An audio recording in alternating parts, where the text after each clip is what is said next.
Today's legal maxim is par in parem non habet imperium, or unequal has no authority over unequal. Legal meaning. In international law, this maxim expresses the principle that one sovereign state cannot exercise jurisdiction over another sovereign state. This underpins the doctrine of state immunity or sovereign immunity, that a state and its agents cannot be sued before the courts of another state without its consent. In simple terms, no state can command, judge, or enforce its laws upon another equal sovereign. Equals have no authority over equals. However, there is an exception to the rule. Under the maxim par in parem non habet imperium, the Philippine courts recognize that although all states are equal under international law, sovereign immunity is not absolute. The courts distinguish between two types of acts performed by a foreign state. These are jure imperii and jure gestionis. Jure imperii refers to acts performed by a state in the exercise of its sovereign authority or governmental functions.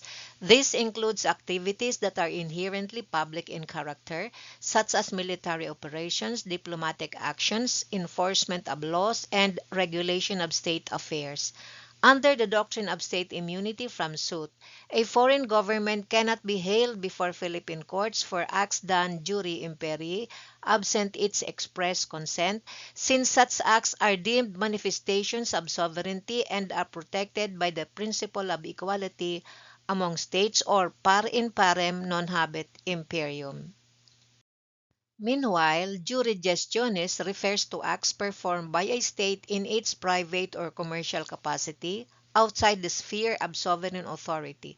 These include activities that may be undertaken by private individuals or corporations, such as trade, shipping, leasing of property, or other profit-oriented transactions.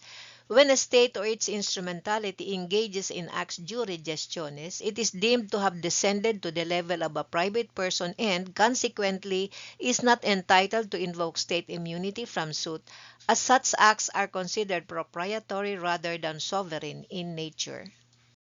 Application.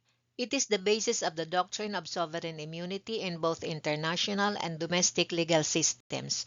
For example, in the Philippines, this principle was applied in the following cases: U.S. versus Ruiz, Arrigo versus Swift, and Republic of Indonesia versus Vinson. In United States of America versus Ruiz, GR number L-35645, May 22, 1985, the Supreme Court held that activities connected to U.S. military bases in the Philippines were acts jure imperii, hence the U.S. was immune from suit.